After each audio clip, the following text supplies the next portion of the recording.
This is day 3, The One Thing. I'll provide credit to Gary Keller and the book he wrote called The One Thing. I picked this book up at an airport and read it during a long flight. I do not remember many things in the book, but I did capture one critical thought that I have implemented in my life ever since I read it. Yesterday, I talked about how morning and evening prayer had served a solid foundation for building all my other commitments. During my morning prayer session, I like to focus my mind on thinking through what would be the single most important thing that I could accomplish today. If all else goes wrong, what is the one thing that I could do that would allow me to mark the day as successful? This is the question and thought that I ponder every morning. My goal is to come up with the single most important thing I could do to advance myself and be able to call the day a success. I would like to end my day knowing that at least I accomplished something that made my effort worth it. Once I come up with this one thing, I write it down.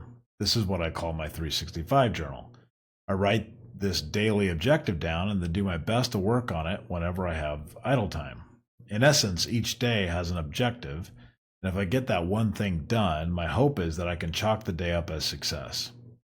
There are many tasks that you need to accomplish, and there are many conference calls and meetings as well that you have to do, but this one thing is not that.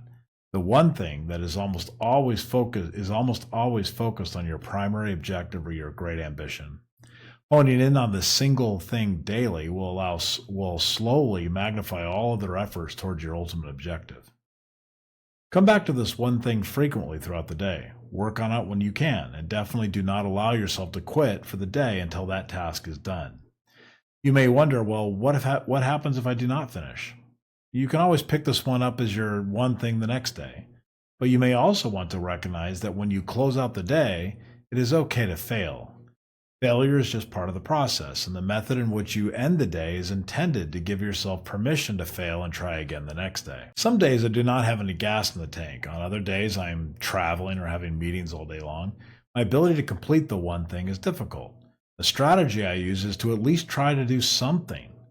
Perhaps you cannot complete the task or even do it well, but you can try at least to make some progress before giving up for the day.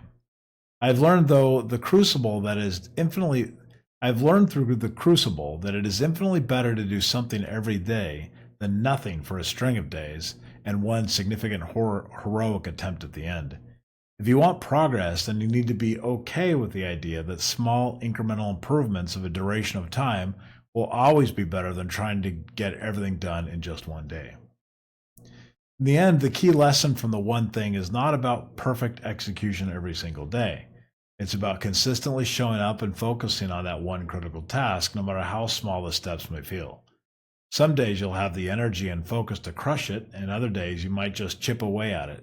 But the beauty lies in the consistency, the daily recommitment to do something that moves you forward.